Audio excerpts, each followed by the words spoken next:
Բարև ձեզ հարգելի քաղաքացիներ, հարգելի ընկերներ, որոշեցի ավտոլայվի ռեժիմով անդրադառնալ արագ զարգացող իրադարձություններին, այն խելահեղ արագությամբ զարգացող իրադարձություններին մեր երկրում, հաշվի առնելով այն հանգամանքը, որ այս արագության մեջ անհրաժեշտ է որոշ փաստեր հիշել, արձանագրել, ֆիքսել եւ այդ փաստերը չմոռանալ տարբեր հետևություններ կատարելիս, որովհետեւ առանց դրա մենք ամբողջական պատկեր հավանաբար չենք ունենա։ Շատ արագ են իրադարձությունները զարգանում, նոր անցիֆեյքում ծովի հերթական թողարկումն ենք նկարում եւ աղասի հետ փորձեցինք այս մեկ շաբաթվա իրադարձությունները այսպես ասած անցնել դրանցով, տեսանք, որ ամեն օր մի ամբողջ ամսվա կարևորության իրադարձություններ են եւ այս տեղապտույտը անընդհատ վերում է նրան, որ մեծ հաշվով մարդիկ շատ դետալների ուշադրություն չեն դարձնում։ Հիմա այսօրվա գլխավոր թեման այն այլանդակ տեսանյութերն են, իմ կարծիքով առերևույթ AI-ով ստեղծված եւ կեղծ, որոնք նորաստեղծ Telegram կանալով դրվեցին դաշտ եւ միանգամից սկսեցին տարածվել նիկոլական, ուրեմն ռեսուրսներով, որոնք անպատեհ բաներ էին պատկերում, որ ցանկացածից վրա կարան նկարեն եւ այդ անպատեհ բաները տեղադրեն ցանկացած ուրեմն ձևաչափով։ Այսօր նույնիսկ դա թանկ հաճույք էլ չի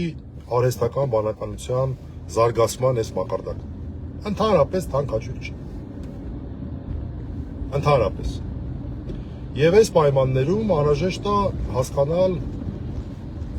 այս ամեն ինչի այսպես ասած տրամաբանությունը։ Եվ մի քանի փաստ ֆիքսել։ Տեսեք, ինչ տեղի ունեցավ։ Նախ այդ այլանդակությունը տեղադրեցին, որտեղ որ ինչ որ մեկը երևում էր, որ նման էր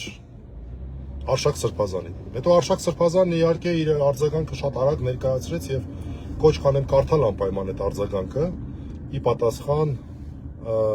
հնարած բաների խորագրով կարծեմ, այդպես էր մոտարապես, բայց շատ կարևոր է, որ մենք պատկերացնենք, թե ինչպես ասա մեկնաբանվում, նաև ինչպես է մեկնաբանվում։ Դրանից անմիջապես հետո այդ նույն Telegram կանալում ինչ որ լուր են տեղադրում, իբրև թե Արշակ Սրբազանը եւ Վեհափառը ինչ որ խնդիրներ ունեն, Արշակ Սրբազանն էլ պահանջել է Վեհափառի հրաժարականը։ Մի անտրամաբանական բան, լավ ասած, մեղմ ասեմ, որը հիմք ընդունելով արդեն նիկոլական քարոզչությունը տեսնելով, որ հանրության արձագանքը մեղմ ասած իրանց սրտով չի, այն աշճան իրանց սրտով չի, որ նույնիսկ դրան անդրադարձել է, դուք պատկերացրեք, ուրեմն մարդու իրավունքների պաշտպանի պաշտոնը զբաղեցնող անձը իսկապես խիստ հայտարարություն է, պատկերացնում եք, այն որ ինչ աստիճան fail են իրանք ունեցել, այս իրանց այլանդակությունը, այս առերևույթ արհեստական բանականությամբ ստեղծված այլանդակությունը դաշտ նետելով, որովհետև գիտեք կարմիր գծերը այդ իրանց համար որ չկան, մարդկանց համար նորմալ մարդկանց համար կան։ Ի վերջո այդքան խոսում են իրանք քրիստոնեական բարոյականությունից եւ այլն, մի այդ պարզագույն բանի վրա է այս ամեն ինչը հիմնվում։ Մի արա ուրիշի հետ են, ինչ որ չես ուզենա, որ քո հետ արվի։ Ես չեմ կարծում, որ որևէ քաղաքացի մեր երկրում համաձայն է, որ իր անձնական կյանքը, նորից ասեմ, ես համարում եմ, որ սա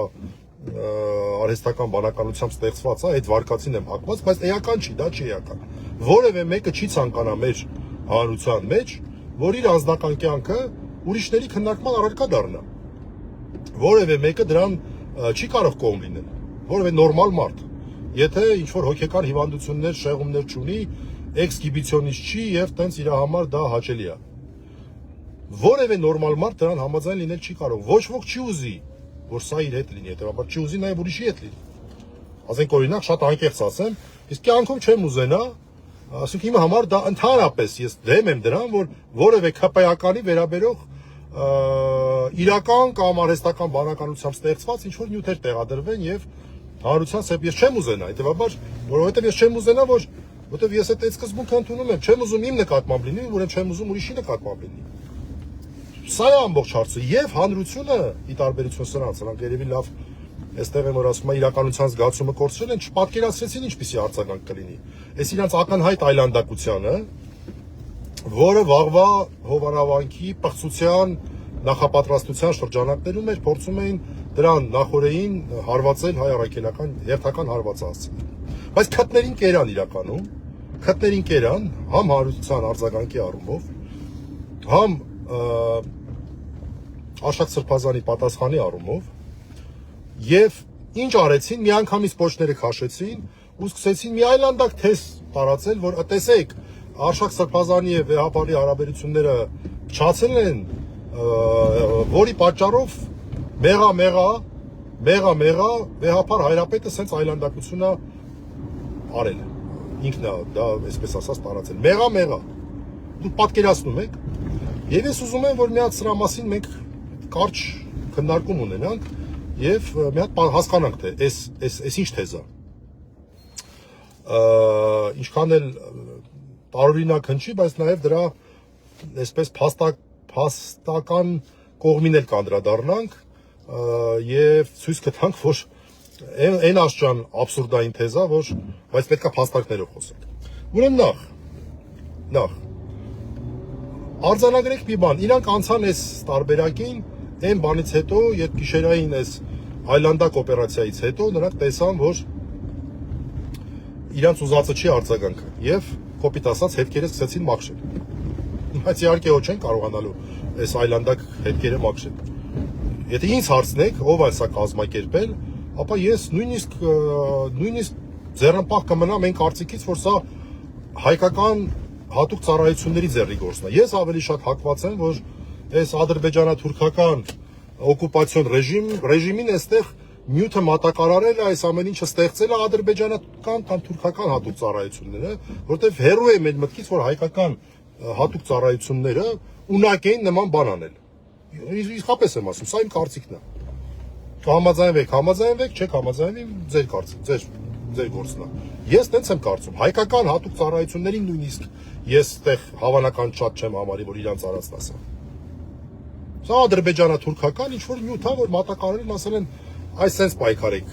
ձեր եկեղեցու դեմ, այդ Փաշազադեի կողմից, կամ նրա այսպես միջնորդությամբ։ Այս վերջերս էլ ադրբեջանցիներ հյուրեր էին, չէ՞ ունեցել, մենք չգիտենք, կարող է իրանք են բերել դա իրանց հետ։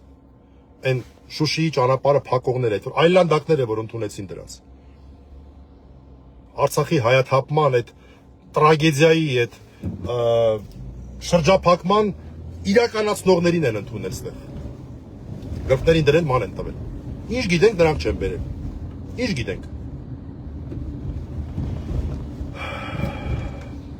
Հիմա իրանց փաստարկի հիմքում ո՞րն է։ Իրանց իսկ ստեղծած ֆեյք լուրն է, որ Վեհապարի եւ Արշակ Սրբազանի մեջ ինչ-որ խնդիր կա։ Ինչի պետք է լինի Արշակ Սրբազանի եւ Վեհապարի մեջ խնդիր, ով կարող է բացատրել։ Ինչի պետք է լինի։ Ինչի պետք է լինի խնդիր։ Այսինքն ինչ Արշակ Սրբազանը ինչ է մտածում։ Մտածում է, որ Վեհապարը մեղա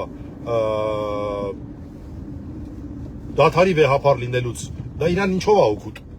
Ով կարա բացատրի որևէ տրամաբանության մեջ։ Չկա որևէ տրամաբանություն դրա համար։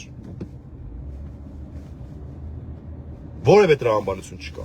Եվ երկրորդ կարևոր փաստը, որ ես կուզենամ, որ հիշեք, դա շատ կարևոր է, այս այա կորել նրա հոսում։ Ուրեմն հիշեք այդ Ստյոպիկ Կոչեցյալը, այն որ հիշում եք 3 առաջի օր հովանավանքում, որ իրենց առաջի փորձը եղավ պղծելու մեր առաքելական կանոնները, բայց սովորական մարդիկ էին այդ պահին իրենք ճիշտ որոշում կայացրեցին եւ ասեցին Ստյոպիկ ջան, ճիշտ է քո հետ ենք մենք պայմանավորվել, որ դու անեիր պսակի կարգը, բայց կներես մենք հիմա նախընտրում ենք, որ դու չանես, այլ կարգի մեջ գտնվող քահանան անի եւ տեղում ծառայություն իրականացնող, հոգեվոր ծառայություն իրականացնող մյուս քահանան, որը խոդարաբար անկյունում սպասում էր, նա այդ արարողությունը կատարեց եւ հայ առաքելական եկեղեցու կանոններին համապատասխան արեց, ավարտեց։ Որից հետո նրանք մոբիլիզացիա հայտարարեցին, Մանեկ անտեսանետ որ մի քպայականի բարեկամա պսակվում, բերեցին այդտեղ այդ պսակը իրականացնելու։ Դրանից հետո դա արեցին։ Բայց այդ առաջի օրը հիշեք, ինչ էր խոսում այդ Ստյոպիկը։ Ինչ էր խոսում այդ տղան։ Ասում էր, հələ տեսեք ինչ էր համացանց մտնելու, հələ տեսեք։ Այ հիշեք այդ զայնագրությունները Սյուզիներ Բադոյան թե այլ լրագրողներն են, որ ոնց որ երկիր լրատվականի լրագրողներն են։ Այ իրաց այդ մի հատ նայեք, տեսեք ինչեր էր խոսում։ Գրեթե բառացի եմ հիշում, որ դրա մասին էր խոսում, հələ տեսեք, հեսա հայ հասարակությունը կճանաչի սրանց եւ այլն եւ այլն։ Այսինքն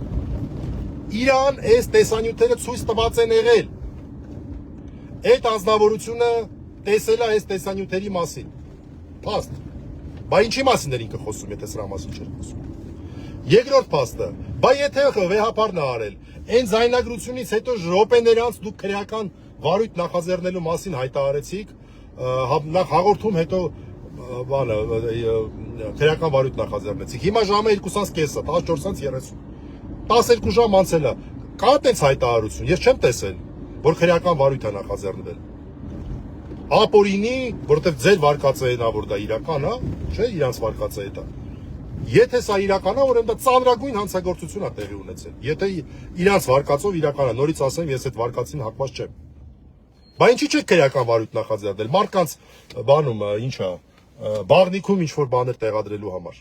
Ինչի՞ չեք կես ժամ հետո, մի ժամ հետո լույսը բացվեց նախաձեռնել քրեական վարույթ։ Հետո էլ ուրիշների վրա եք գցում։ Պարզ չէ որ ձեր արածն է, որ ձեր արածը չլիներ րոպեներով նախաձեռնած կլինեք քրեական վարույթը։ Երկրորդը հիմա հաստատ նախաձեռնելու են այս աղմուկից հետո։ Նախաձեռնելու են։ Չեն կարա չնախաձեռնեն այսքանից հետո։ Հիմա նախաձեռնելուց հետո ում եք կանչելու հարցաքննության։ Ում եք կանչելու հարցաքննության։ Գտնելու եք այդ Տելեգրամյան ալիքի ստեղծողներին։ Գտնելու եք, նայելու եք մի հատ հələ տեսնեք ովքեր են դա տարածում ակտիվորեն։ Ինչու են տարածում րոպեներ հետո, վայրկյաններ հետո։ Պարզ չի որ նրանք ովքեր որ այդ նորահայտ Տելեգրամյան ալիքի տեսանյութերն են տարածում, դրա տեղը գիտեին։ Պարզ չի որ կապ կա։ Ստյոպիկին հարցաքննելու եք, որ բառացիորեն 3 օր առաջ էր ակնարկում այս տեսանյութի մասին։ Եվ ամենակարևորը Նիկոլ Փաշինյանին հարցաքննելու եք, որ ամիսներ առաջ էր ակնարկում այս փաստի մասին, այս կեղծ երևույթի, այս ակնհայտ առերևույթ, կեղծ երևույթի մասին։ Հարցաքննելու եք, որտեղից էիր ասում։ Ո՞վ է քեզ ցույց տվել, ի՞նչ է ցույց տվել, ո՞վ է ստեղծել քեզ տվել, ասել ես վերսիան բան արա, Facebook-յանը դեջում գրի, որի համար նույնիսկ կոռուպցիայի կանխարգելման հանձնաժողովից այսպես նկատողություն ստացավ։ Այս ամենը լինելու է, թե չէ։ Ուրեմն տեսեք, վաղվա Հովանավանքի այդ այլանդակության նախապատրաստության շրջանակներում չեմ խոսում, որ մարդիկ են բերում, էս են անում, այդ այլ հարց է։ Ակնհայտ է։ 10,000 թվի մասին էս, քանի որ այս Ստյոպիկը ինքը բան է, այտենց փորձառություն չունեցող կերպար է, այտենց իրան խաղացնում են, բայց ինտելեկտն էլ ոչ մի բանն էլ չի հերիքում դրան, ինքը սա կարտերը բացեց, 10,000 ինչ-որ թվի մասին խոսեց, մարդ կբերեմ 10,000 մարդ, պարզա, որ իշխանությունների դրած նշաձողը 10,000-ն է։ Եվ մենք հիմա տեսնենք, թե ինչքան մարդ կկարողանան բերել։ Իհարկե շատերը տարբեր բաներ էին ասում են պետք է թույլ չտալ եւ այլն, բայց գիտեք, սիրելիներ, ախր մենք գործ ունենք օկուպացիոն ռեժիմի հետ, որ իր տրամադրության տակ ունի ոստիկանական ուժեր, այլ հատուկ ծառայություններ, քարոզչական, այլանդակ գեբելսյան քարոզչական լծակներ, բացի մայր աթոռից, այս պայդրությամբ եմ ասում, բացի մայր աթոռից չկա մի որևէ սանտիմետր քառակուսի էս երկրում, որ եթե գերագույն սրբապիղծը որոշի այդտեղ ինչ որ մի միջոցառում անել, մարդիկ կարողանան դրան, այսպես ասած, արգելակել, խափանել այդ միջոցառումը։ Դա է փաստը։ Որևէ տեղ չկա, բացի այս պահի դրությամբ մայր աթոռից, որ ինքը լավ է հասկանում, այնտեղ ինչ որ բան փորձի անել, մարդիկ գնալու են իրենց սրբությունները պաշտպանել։ Դրա համար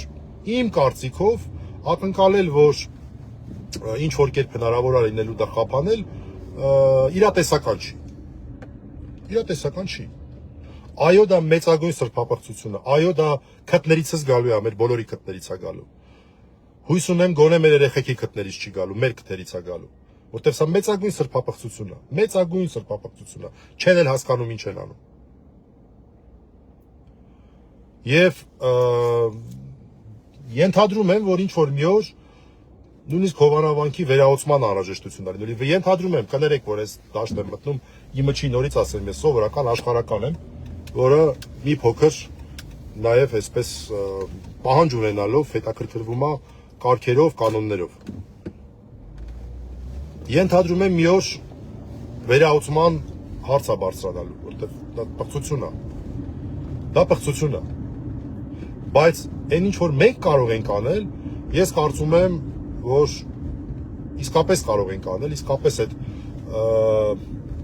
այդ խնդրանքը ուղղել, ես այնպես քիչ աղոթք բառը կարամ ասեմ, բայց նորից ասեմ, քանի որ ես շատ աշխարհիկ ընտանիքից եմ, սովետական հայկական ընտանիքների մեծամասնությամբ պես, ես այնպես մի քիչ շատ չեմ, մի քիչ արհեստական կլինի իմ կողմից ասել, էլի։ Դրա համար եմ ասում խնդրանք, դուք հասկացեք աղոթք։ Ինձ թվում է մենք ճիշտ կանենք, որ գնանք վաղը անպայման մասնակցենք որևէ եկեղեցում կանոնական աղոթքի, կանոնական ներողություն, Սուրբ Պատարագի։ Մեր եկեղեցիների մեծամասնությունում դա առավոտյան ժամը 11-ին է լինում, որոշ եկեղեցիներում 10:30 է լինում։ Օրինակ Երևանի Սուրբ Գրիգոր Լուսավորիչ Մայր տաճարում 10:30 է, Սուրբ Էջմիածնի Մայր տաճարում 10:30 է, շատ ուրիշ տեղերում 11-ին է, երևի թե մեծամասնությունում 11-ին է, անպայման գնալ մասնակցել եւ անպայման խնդրել, որ ողորմություն գա մեր ժողովրդի վրա, այս պղծությունը, որ միաժամանակ այդ զուգահեռաբար տեղի ունենալու մեր կարևորագույն եկեղեցիներից մեկում դա հնարավոր լինի որևէ կերպ քավել։ Այդ մեծագույն պղծության համար ողորմություն խնդրենք եւ անպայման հաղորդություն ստանանք։ Այնտեղ ինչ որ տեղի է ունենալու, դա հաղորդություն չի լինելու։ Իրավասություն չունեցող անձի տվածը հաղորդություն չի։ Ինքը չի գոյափոխվում, ինչպես մեր եկեղեցին է սովորեցնում, ինքը չի գոյափոխվում, ինքը ոնց հաց ու գինի կար, տենց է մնալու է։ Եվ Նիկոլ Փաշինյանն էլ ոնց որ սիրում աստեղ այնտեղ մի կտոր հաց ուտել, այնտեղ տենց հաց է ճաշակելու, այլ ոչ թե ուրիշ բան։ Իր ուղիղ վերահսկողության տակ գտնվող մարդկանցով հիշենք, որ իրաց դրած պլանկան 10,000-ն է, հələ հասկանանք, տեսնենք ինչքան մարդ է այնտեղ գնալու։ Կարծում եմ բոլոր հարցերի փորձագետ Յոհաննիսյանը մի հատ կնկարի, էլի, մի հատ տեսնենք թե այնտեղ քանի հոգի է։ Հա։ Մենք էլ գնանք մեր եկեղեցիները, նայել է մեր եկեղեցին, բայց վաղը ոնց որ թե անխուսափելի է այդ այլանդակությունը այնտեղ տեղի ունենալիք, ոնց որ թե։ Մենք էլ գնանք մեր Մայր տաճարը, գնանք մեր մյուս եկեղեցիները, Սուրբ Գրիգոր Լուսավորիչը, մեր մյուս մարզերում եւ այլն, որտեղ որ հարմար ենք գտնում եւ այս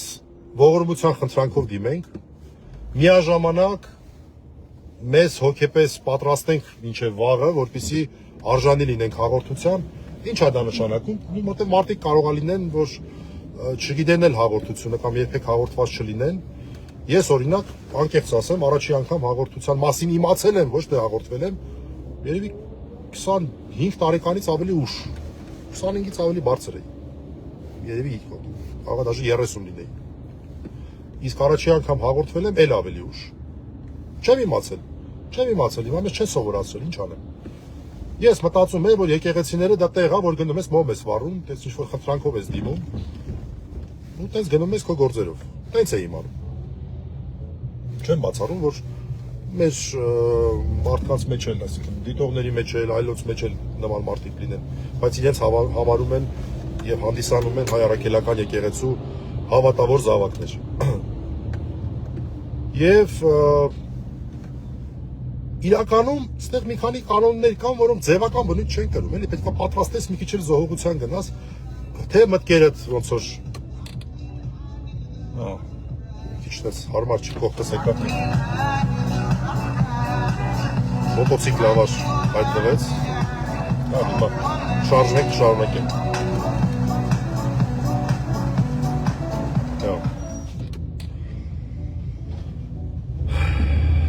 Մեզ պետքա պատրաստենք դրան։ Օրինակ առավոտը հաց չուտել, ջուր չխմել, չծխել, դա ձևական բան չի։ Դա ձևական բան չի, դա մի փոքր այսպես զոհողություն էլ չասեմ, ինքնասահմանափակման միջոց է, որով դու քեզ ավելի ես տրամադրում հաղորդություն ստանալու։ Չհայհոյել, վատ բաներ, վատ մտքերը հնարավորինս բանել, հասկանում եմ դժվար է, բայց փորձենք։ Կենտրոնանանք այն այսպես խնդրանքի վրա, որ ուղղելու ենք, նորից ասեմ, իթիվս այլ ամեն ինչի, որ մենք անձնական կարող է լինեն, ընդհանուր հանրային կարող է լինեն, բայց մի բան հաստատ, որ խնդրենք ողորմություն մեր կարևորագույն միջնադարյան տաճարներից մեկի վաղը ոնց որ թե անխուսափելի պղծության համար խնդրենք, որ կարողանանք դրա տակից դուրս գալ։ Ամեն ինչի հետ մեկտեղ։ Իդեպ վաղը մայր տաճարում Սուրբ Էջմիածնում մի իրադարձություն է տեղի ունենալու, որ տարեկան 2-3 անգամից ավել չի լինում։ Ես իսկապես խորհուրդ կտամ, ովքեր որ չեն մասնակցել, չեն տեսել դա ինչ է, գնան եւ տեսնեն։ Դա մեր եղբայրների քահանայական օծությունն է։ Ֆանտաստիկ ծես է ուղղակի, ֆանտաստիկ թե իր գեղեցկությամբ, թե իր հոգևոր ներուժով, թե իր այն որ sense նայում ես պատմությունը ամբողջությամբ այս 1700-ամյա, տո ինչ 1950-ամյա այդ ամբողջ պատմությունը աշկիտ առաջ է գալի այդ որ սերնդեսերունդ փոխանցված։ Դուք տեսեք թե ինչպես է եկեղեցական իշխանություն տրվում եւ ով է տալիս եկեղեցական իշխանություն։ Եվ ամենակարևոր բանը, ասեմ 6 եղբայրներ են եւ 6 սակավագներ են օծության արժանանալու վաղը։ Մեր թեմական առաջնորդներից մեկի ձեռամբ, հա, եւ ամենակարևոր մաղթանքը, որ վաղը եթե մենք Սուրբ Էջմիածին ենք գնալու, այդ մարդկանց ուղենք, դա հետեւյալն է, կարգիդ մեջ հաստատ մնաս։ Կարգի մեջ հաստատ մնալու մաղթանքն է։ Եվ դա շատ կարևոր մաղթանք է։ Մենք տեսանք նախկին Տերարամի վարքագծով, թե ինչ վատ բան կարող է լինի կարգից շեղվելը եւ դավաճանության ճանապարհը բռնելը։ Տեսեք, մեկից մի մեղքից մյուս մեղքն է գնում, երկրորդից երրորդը, երկրաչափական պրոգրեսիվ, հիմա ինչի է վերածվել այդ տղան։ Կարգիդ մեջ հաստատ մնաս։ Այդ ամենակարևոր մաղթանքն է։ Մենք տեսնենք ոնց է եկեղեցին իշխանություն տալիս։ Եպիսկոպոսի ձեռամբ։ Եվ մի բան է մնում, որ մարդիկ իրենց ուխտը չխախտեն։ Եվ եթե Աստված չտա, ինչ-որ մեկը խախտում է ուխտը, կամ կամավոր ասում է, ես վիճակի չեմ կամ որևէ այլ պատճառով, այդ ժամանակ կարգալուց է լինում եւ վերջ, այդ շնորհը որ տրվեց եկեղեցու կողմից, Քրիստոսի խոսքով, որ ձեզ տալիս եմ իշխանություն, այն ինչ որ կկապեք, կապված կմնա երկնքում, այն ինչ որ կարցակեք, արցակված կլինի։ Դա ոնց տվել են, նենց էլ հետ են վերցրել։ Ամբողջությամբ կանոնական, ամբողջությամբ սուրբ գրային հիմունքներով։ Եվ վաղը կտեսնեք այդ ծեսը, դա ֆանտաստիկ գեղեցիկ ծես է։ Իդեպ այսօր էլ սկզբի հատվածն է, այսպես կոչված անցայման կարգը, որը էլի շատ գեղեցիկ է, տեղի ունենալու էլի մայր տաճարում իջման սեղանի մոտ, որտեղ որ ընծայվում են նրանք, ովքեր հաջորդ օրը օծվելու են, իրենց հավատի խոստովանությունն են անելու։ Ես չեմ կարողանալու գնամ, բայց եթե կարողանաք գնացեք, տեսեք ինչ գեղեցիկ ծես է։ Այս տարվա առաջին ծեսին մասնակցել եմ, շատ այսպես հոգևոր լիցք ստացա այդ ամեն ինչից։ Դու տեսնում ես քո եկեղեցու շարունակականությունը, տեսնում ես թե ինչպես են ծնվում քահանաները, ինչպես է այս ամեն ինչը տեղի ունենում։ Սա բան չի, այնպես այսօր որոշեցի այս ինչ բանով եմ զբաղվում, չէ, վաղն էլ որոշեցի, չէ։ Դուք այդտեղ դուք տեսնեք, թե ավելի խորը կհամոզվեք, թե ինչ ծանրագույն մեղքի մեջ է մտնում Սյոպիկը, ինչ ծանրագույն մեղքի մեջ է մտնում, ինչպես է ստացել նա, ինչպես ուրիշները 2019 թվին այդ իշխանությունը եւ փորձել է այդ իշխանությունը, շատերը նույնիսկ մտածում են բավական ուշ բայց նրան հնարավորություն ա տրվել կարգով, կանոնով գալ, ներկայանալ, բացատրություններ տալ, հետ կանգնել իր սխալողուց, ինքը կորցրել է այդ հնարավորությունը, հիմա էլ տեսնում եք ինչով է զբաղվում։ Եվ բան անում, գլուխ ա գովում, ասում է, տեսեք հələ ինչ տեսանյութեր են, հանրությունը ցնցվելու է դրանցից։ Ինչ նկատի ուներ, բացի այս առերևույթ AI-ով սարքած այլանդակության պարզապես։ Ինչ նկատի ուներ։ Հարցակննեք, կամ ինչ որ մի օր կհարցակննվի։ Հուդայի ճանապարհը բռնած այդ անձը։ Երևի այսքանը, ինչ ասեմ, մեր բոլորի հոգիների խաղաղություն, հոգիներին սրտերի խաղաղություն լինի, այսինքն փորձենք խաղաղ լինել, շատ չներվայնանալ, որտեղ մեր առողջություններից է գնում։ Ես այսօր զգացի, որ այտենց պրոստը շատ դժվար է, բոլորիս համար է շատ դժվար, բայց հետևենք մեր առողջությանը։ Հետևենք մեր առողջությանը, որովհետև ձեզնից յուրաքանչյուրը, մեզնից յուրաքանչյուրը տա Աստված այս երկիրը ճիշտ ուղու վրա կանգնի, վերադառնա հայկականության դաշտ, այս օկուպացիոն ռեժիմը ավարտվի,